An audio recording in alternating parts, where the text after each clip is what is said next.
बिस्मिल्लाह वस्सलातु वस्सलामु अला रसूलिल्लाह सल्लल्लाहु अलैहि वसल्लम। कुरान फहमी के इस प्रोग्राम के साथ हाज़िर खिदमत है। आज का मुताला सूरा बकरा की आयत 236 से 242 है। रब्बि इश्रह ली सदरी व यस्सिर ली अमरी वहलुल उक़दतम मिन लिसानी यफ़क़हू क़ौली। क़ाल अल्लाहु तआला फ़िल क़ुरआनिल हकीम अऊज़ु बिल्लाहि मिनश शैतानिर रजीम बिस्मिल्लाहिर्रहमानिर्रहीम ला जुनाहा अलैकुम इन तल्लक़तुमुन निसाअ मा लम तमस्सूहुन औ तुफ़रिदू लहुन्न फरीज़तन व मत्तिऊहुन्न वअलल मूसिई क़दरुहु वअलल मुक़तिरि क़दरुहु मताअन बिल मअरूफ़ि हक़्क़न अलल मुहसिनीन। सदक़ल्लाहुल अज़ीम। इन दोनों आयतों में 236 और 237 जो हैं, आयतों में मुतल्लका औरतों की 4 सूरतें बयान की गई हैं। पहली सूरत यह है कि तलाक ऐसी हालत में दी कि ना महर मुकर्रर किया गया था और ना हम बिस्तरी हुई। इस सूरत में इसको सिर्फ मुता यानी कोई तोहफा देकर रुखसत किया जाए। दूसरी सूरत तलाक ऐसी हालत में दी गई कि महर मुकर्रर किया गया था लेकिन हम बिस्तरी नहीं हुई। इस सूरत में इसको आधा महर दिया जाए। तीसरी सूरत यह है कि तलाक ऐसी हालत में दी गई कि महर भी मुकर्रर किया गया था और हम बिस्तरी भी हुई। इस सूरत में उसको पूरा महर दिया जाए। चौथी सूरत यह है कि तलाक ऐसी हालत में दी गई कि महर मुकर्रर नहीं हुआ और हम बिस्तरी हुई। इस सूरत में औरत के लिए महर मिसल है। फर्ज के मानी है मुकर्रर करना। अगर किसी अमर में सख्त हुक्म लगाने को भी फर्ज कहा जाता है। फरीज़तुन मुकर्रर करदा चीज, यहां मुराद है वो महर जो वाजिब किया गया है। मता उस चीज को कहा जाता है जिससे फायदा हासिल किया जाए, यानी इन्हें कुछ मालो मता दो। अलमूसे वसत से है, यानी माली फरागी और वसत रखने वाला। अल मुकत्तर इक्तार से है, नादार और मुफलिस को कहते हैं। कुदरा अपने अंदाजे और कुदरत के मुताबिक। मतान बिल मारूफ, मारूफ और पसंदीदा तरीका से उसे मता देना और नफा पहुंचाना होगा। यानी ए मर्दो, अगर तुम अपनी बीवियों के साथ हम बिस्तरी करने और महर मुकर्रर करने से कबल ही तलाक दे दो तो तुम पर कोई गुनाह नहीं है। इससे यह मसला भी मालूम हुआ कि अगर निकाह के वक्त महर का जिक्र न आया और बिला महर निकाह कर लिया तो भी निकाह दुरुस्त है, लेकिन बाद में जरूर मुकर्रर करना चाहिए।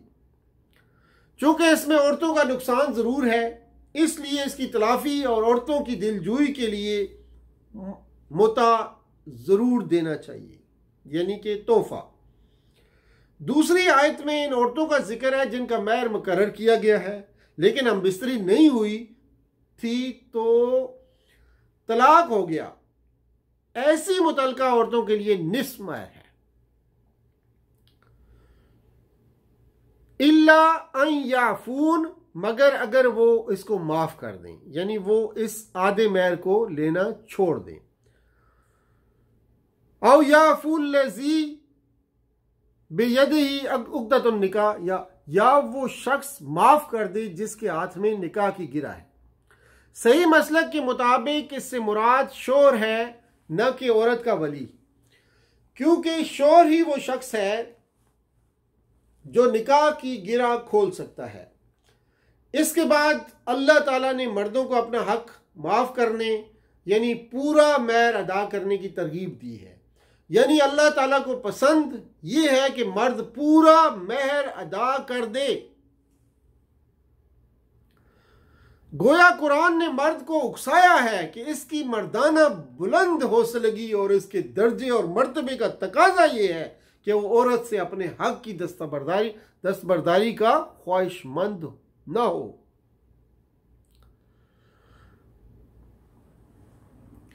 अल-फसल से मुराद यहां अच्छी मोहब्बत, अच्छा वक्त, नवाजिश और मेहरबानी है, जिसे ग्रेशियसनेस भी कहते हैं। इससे मालूम हुआ कि इंसानी ताल्लुकात की बेहतरी, खुशगवारी के लिए लोगों का बाम फैयाजाना बर्ताव जरूरी है। अगर हर एक शख्स ठीक ठीक अपने कानूनी हक पर अड़ा रहे तो इज्तिमाई जिंदगी कभी खुशगवार नहीं हो सकती। आयत करीमा का पैगाम बंदे के लिए मुनासिब यही है कि वो अपने आप को एहसान और नेकी से तई दस्त न करे, जो मामलात का बुलंद तरीन दर्जा है।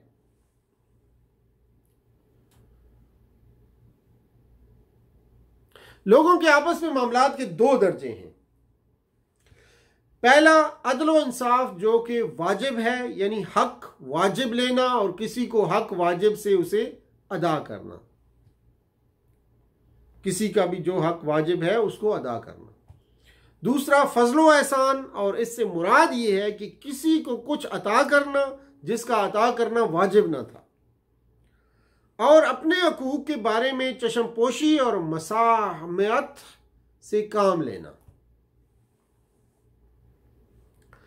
ये चारों सूरतें शोर की मौत में भी निकलेंगी, मगर मौत का हुक्म तलाक के हुक्म से जुदा है। अगर महर मुकर्रर न किया था और हमबिस्तरी भी नहीं की थी कि शोर मर गया या हमबिस्तरी के बाद मरा, इन दोनों सूरतों में महर मिसल पूरा लाजिम होगा।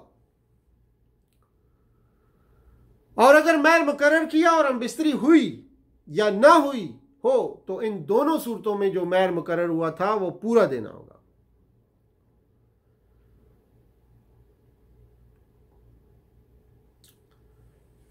आयात 238 और 39, हाफिजू अला सलाति व सलातुल वुस्ता, अपनी नमाजों की निगहदाश्त करो और खुसूसन असर की नमाज, ऐसी नमाज जो मुआसने सलात की जामे है।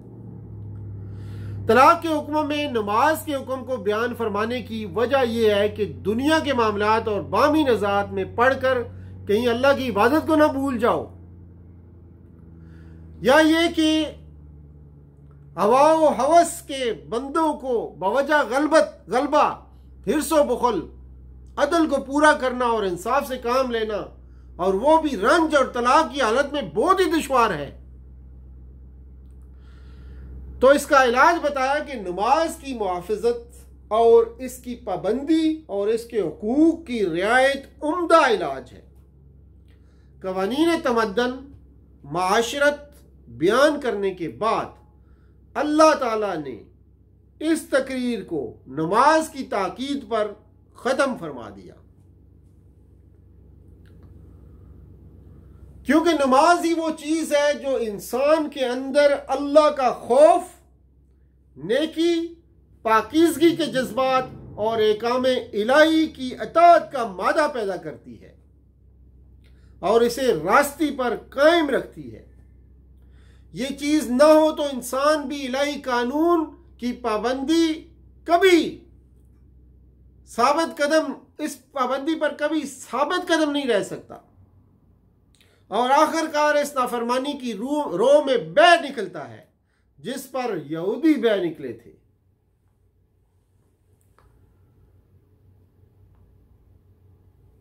अब लफ्ज इस्तेमाल हुआ वुस्ता, सलातुल वुस्ता।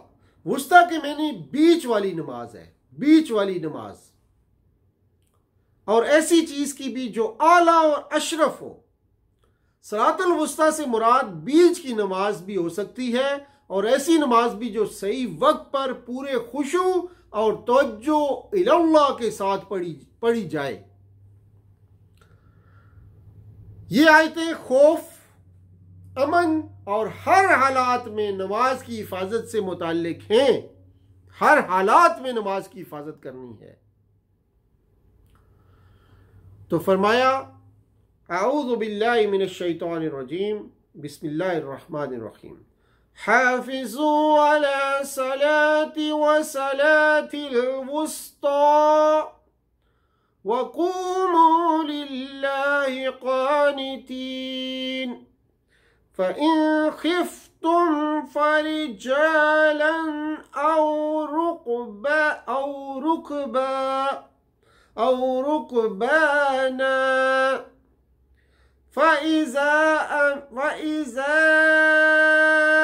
अमिनतुम फ़ज़्कुरुल्लाह कमा अल्लमकुम मा लम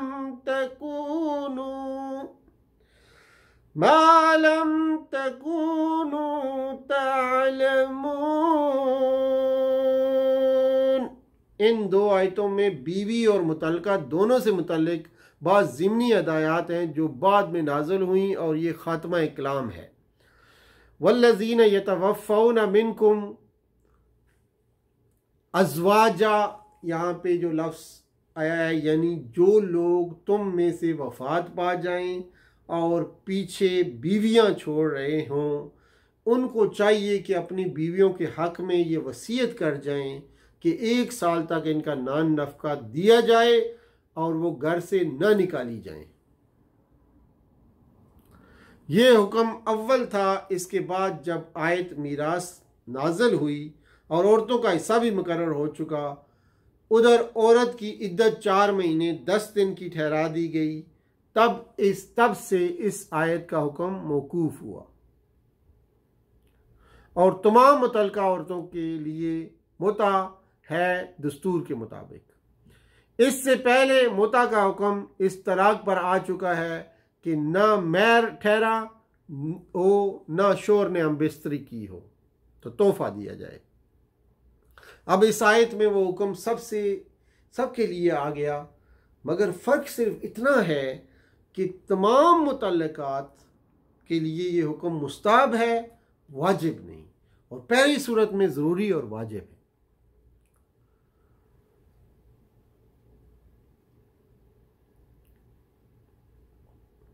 तो बात ख़त्म होती है कज़ालिका युबय्यिनुल्लाहु लकुम आयातिही लअल्लकुम ताक़िलून। और इस तरह अल्लाह खोल खोल कर जो है आयात अपनी बयान करता है ताकि तुम कुछ अकल करो, कुछ समझ करो।